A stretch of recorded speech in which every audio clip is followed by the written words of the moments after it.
మా అభివృద్ధిని ఆపేది లేదు, మీరు కేసుల్లో ఇరుక్కోకుండా తప్పించుకోలేదు అని చెప్తే నా మీద దాడి చేశాను ప్రత్యక్షంగా. దానికి నేను సవాల్ విసిరినా, ఎక్కడికైనా వస్తానని. దానికి అవినాష్ రెడ్డి కౌంటర్ చెప్పినాడు.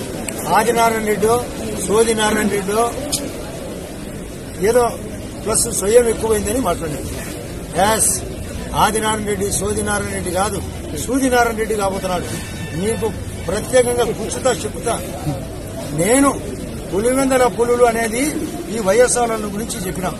మా భూపేశ్ రెడ్డి చేతిలో ఈ జమ్మన మడుగులో నిన్న జరిగిన 2024 ఎలక్షన్లో 6,000 ఓట్లతో ఓడిపోయినాడు.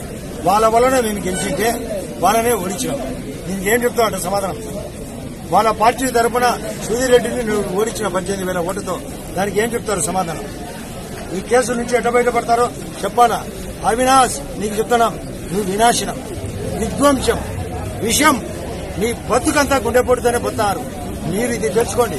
పులివెందుల వాళ్ళు సున్నితులు, నేను అక్కడే మ్యారేజ్ చేసుకున్నా. వాళ్ళను మభ్యపెట్టి మోసం చేస్తారు.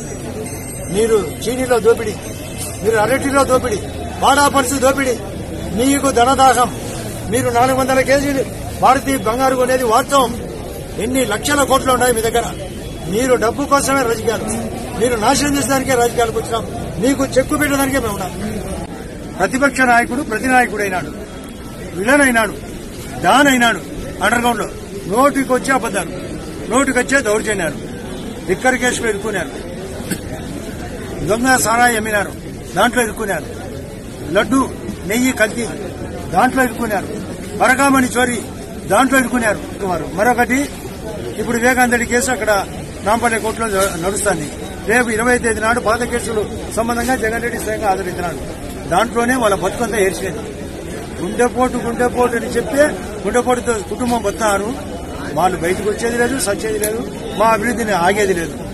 ఇది నిరంతర ప్రక్రియ. చూస్తూనే ఉండండి. ఈ రాష్ట్రం, ఈ దేశం, ఈ జమ్మన మడుగు పురాతనంగా మారబోతున్నది.